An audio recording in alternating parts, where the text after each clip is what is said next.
Hello everyone. इस lecture में हम बात करेंगे डेटा टाइप्स ऑफ पाइथन। तो हम देखते हैं कि डिफरेंट डिफरेंट टाइप्स के डेटा पाइथन में कैसे हैंडल किए जाते हैं। तो डेटा टाइप्स डेटा टाइप्स का एक्चुअल में मतलब ये होता है कि डेटा जो होता है वो तरह तरह के टाइप्स का हो सकता है। फॉर एग्जांपल नंबर हो सकता है, लेटर हो सकता है, वर्ड्स हो सकते हैं, सीक्वेंस ऑफ वर्ड्स हो सकते हैं, कलेक्शन ऑफ नंबर्स हो सकते हैं। डिफरेंट डिफरेंट तरीके से हम डेटा को कैटेगराइज कर सकते हैं। तो पाइथन में उसको कैसे किया जाता है वो एक बार हम देखते हैं। सबसे पहले न्यूमरिक डेटा, ऐसा डेटा जिसमें नंबर्स इन्वॉल्व है। तो उसके अंदर कौन कौन सा आता है? 1 आ सकता है, 5 आ सकता है, 100 आ सकता है, या 1.25 डेसिबल के साथ में आ सकता है, या 0.5 आ सकता है ना। तो ये जो होल नंबर्स होते हैं उसको हम बोलते हैं इंटीजर।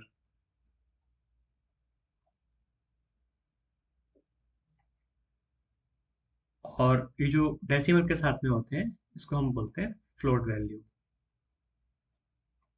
मतलब नाम है कि अगर पॉइंट लगा हुआ है नंबर्स में तो वो फ्लोट है, और अगर पॉइंट नहीं लगा हुआ है तो वो वाला नंबर को हम इंटीजर बोलते हैं। एक दूसरे तरीके का डेटा टाइप होता है यहाँ पे बूलियन। बूलियन मतलब ट्रू या फॉल्स। तो 0 या 1 हो सकता है। 0 का मतलब होता है फॉल्स, और 1 का यहाँ पे मतलब होता है ट्रू। हमारे केस में हम पाइथन में इस तरीके से इसको लिखते हैं। ट्रू के लिए एक कीवर्ड होता है, इसका कैप फर्स्ट लेटर कैपिटल होता है, ट्रू, TRUE। और फॉल्स के लिए कीवर्ड होता है FALSE, जिसमें फर्स्ट लेटर कैपिटल होता है। ये इंपॉर्टेंट। तो बूलियन में यही दो होते हैं, एक ट्रू होता है और एक फॉल्स होता है। न्यूमरिक में इंटीजर्स में सारे नंबर्स जितने भी नंबर लाइन पे आ सकते हैं, होल नंबर्स जो है वो इंटीजर्स में होते हैं। और जो डेसिमल के साथ में होते हैं उनको हम फ्लोट बोलते हैं। कॉम्प्लेक्स नंबर्स भी रहते हैं इसमें, लेकिन हमको उनका ज़्यादा नीड नहीं पड़ता है। अब आगे बढ़ने से पहले पहले अपन एक बार ये देख लेते हैं कि इसको कैसे यूज़ करते हैं। इसको तो आपको समझ में आ गया होगा कैसे यूज़ करते हैं। इसको हमने पिछले वीडियोस में भी यूज़ किया था, इंटीजर्स को। तो जैसे हमने एक वेरिएबल बनाया ए इक्वल टू, मान लीजिए मैंने कर दिया ट्रू। अब ए इक्वल टू ट्रू करने पे ये जो है बूलियन टाइप का डेटा है। ये ए बॉक्स में स्टोर हो गया।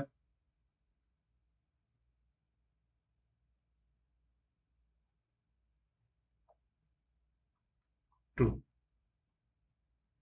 अब इसका क्या यूज होता है कि अगर मैं फ्यूचर में हम जो कंडीशन स्टेटमेंट्स देखेंगे उसमें अगर मैं इस तरीके से लिखता हूं, इफ ए देन प्रिंट हाय। तो ए हमारा क्या है? ट्रू है।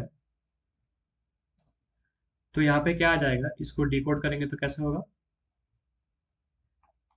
इफ ए का जो बॉक्स है उस बॉक्स के अंदर ट्रू है तो ट्रू को बाहर निकाल लेंगे। तो ए का जो बॉक्स है उसको बाहर निकालेंगे तो यहाँ पे क्या आ जाएगा? ट्रू।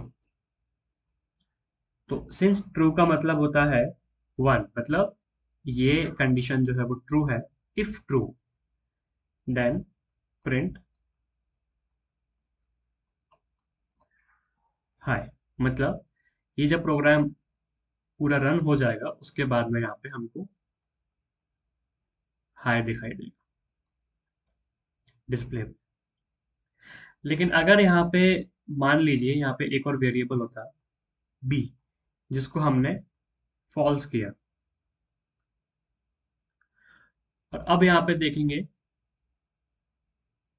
यही सेम कोड अगर इस तरीके से होता,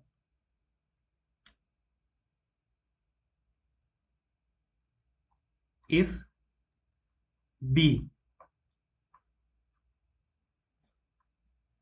प्रिंट है,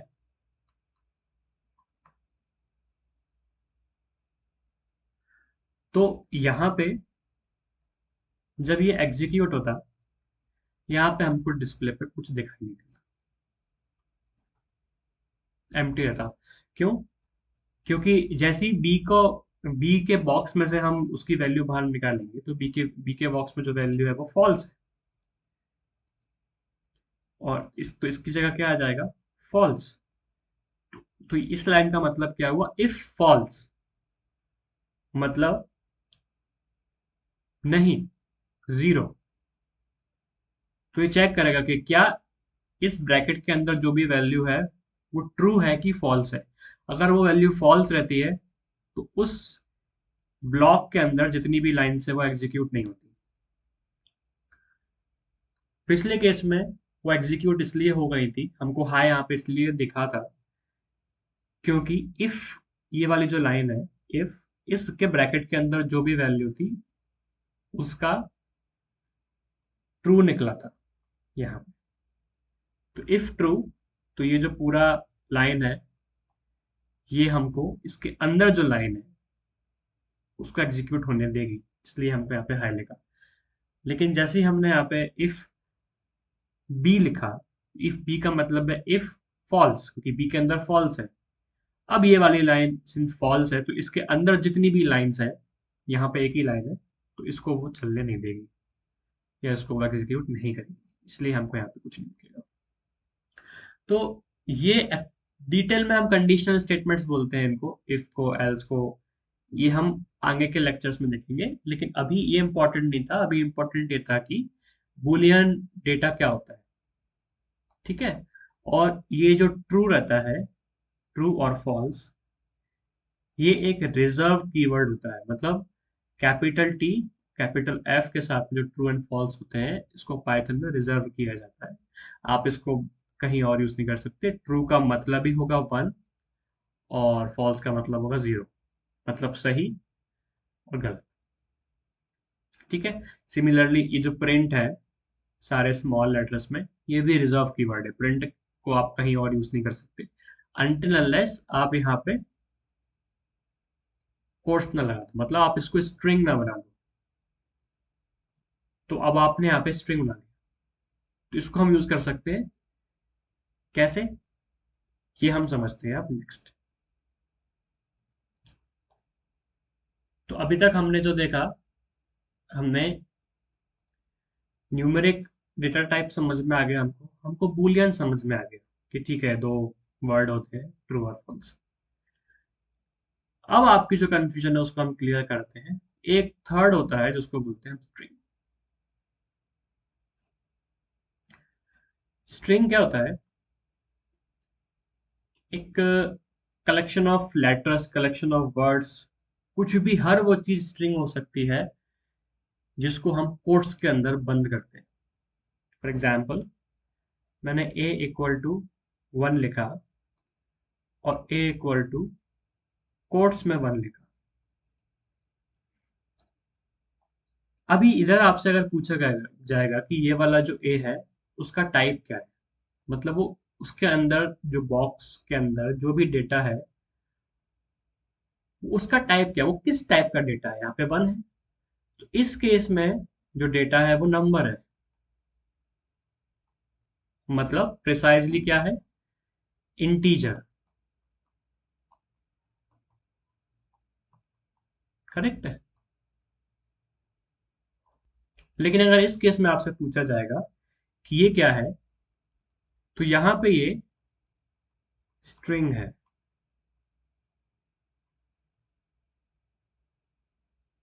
अब ये अपनी नंबर वाली जो जितनी भी प्रॉपर्टीज है ये सब लूज कर चुका है। मतलब अब ये सिंपल एक सेंटेंस है, जैसे हमारा इंग्लिश के सेंटेंस होते हैं, वैसा ही एक सेंटेंस है। अब ये नंबर नहीं रहा, तो ए इक्वल टू कोट्स के अंदर अगर मैंने वन लिखा, मतलब ये इंग्लिश का एक सेंटेंस है, सिंपल ऐसा समझिए। वो एक स्ट्रिंग है। स्ट्रिंग के कुछ और एग्जाम्पल होते हैं, जैसे a equal to one plus one. लेकिन ये सिंस पूरा जो लाइन है, पूरा जो सीक्वेंस है, मतलब एक के बाद एक जितनी भी कैरेक्टर्स है वो एक के बाद एक आया, इसलिए सीक्वेंस है, उसको हमने कोट्स में बंद कर दिया। मतलब अल्टीमेटली अब ये जो पूरा पार्ट हो चुका है ये इररिलेवेंट हो चुका है। मतलब ये नंबर से हमें कोई लेना देना नहीं है, ये जो प्लस लगा है उससे कोई लेना देना नहीं है, वो उसको सिर्फ एक सिंबल की तरह ट्रीट किया जाएगा। ये भी एक सिंबल की तरह ट्रीट होगा। तो अब ये क्या है, एक लाइन बन चुकी है वन प्लस वन। सिंपल मतलब एक सेंटेंस बन चुका है इंग्लिश का। इसको हम अगर हम प्रिंट ए भी करेंगे तो भी ये हमको वन प्लस वन ही प्रिंट होगा। लेकिन इस साइड अगर हम इसको में कोड्स हटा दें और फिर हम प्रिंट ए करेंगे, तो अभी ये खुला है, ये कोट्स में बंद है राइट हैंड साइड वाला, लेकिन यहाँ पे कोई कोट्स नहीं है। तो इसलिए ये अभी भी नंबर की तरह ही बिहेव होगा, और ऑपरेशंस भी इसमें नंबर के हिसाब से ही परफॉर्म किए जाएंगे। मतलब ये प्लस जो है वो प्लस की तरह काम करना चालू करेगा। तो यहाँ पे प्रिंट जो होगा वो ट्रू होगा, लेकिन यहाँ पे प्लस प्लस की तरह काम नहीं करेगा, क्योंकि वो डबल कोट्स या सिंगल कोट्स कुछ भी कोट्स के अंदर है। तो ये एक डिफरेंस होता है स्ट्रिंग में। स्ट्रिंग इतना पावरफुल टॉपिक है कि हम किसी भी ऑपरेटर को, किसी भी टाइप के डेटा को स्ट्रिंग में कन्वर्ट कर सकते हैं, सिर्फ बाहर से कोट्स लगा के। ठीक है। तो अभी हम देखते हैं और किस किस टाइप के डेटा टाइप्स होते हैं जिनको हम आगे फ्यूचर में देखेंगे। तो अभी तक जो हमने समझा है वो हमने समझा है न्यूमरिक, जिसमें से हमने देखा है इंटीजर और हमने देखा है फ्लोट। ठीक है। यहाँ पे हमने देखा है बूलियन, जिसमें होता है ट्रू और फॉल्स। फिर हमने देखा है स्ट्रिंग्स, जिसमें हम किसी भी तरीके से अगर डबल कोट्स में इनक्लोज कर देते हैं तो वो वाला पार्ट जो है वो स्ट्रिंग बन जाता है, चाहे वो नंबर ही क्यों ना हो, कोई भी ऑपरेटर क्यों ना हो, या पूरा का पूरा सेंटेंस क्यों ना हो। ठीक है। अब कुछ और तरीके के डेटा टाइप्स भी होते हैं, जैसे हमको अगर ग्रुप करना है तो एक लिस्ट होता है, उसको हम इस तरीके से लिखते हैं रेक्टेंगुलर ब्रैकेट्स में, जैसे एप्पल स्ट्रिंग है, उसके बाद में बनाना,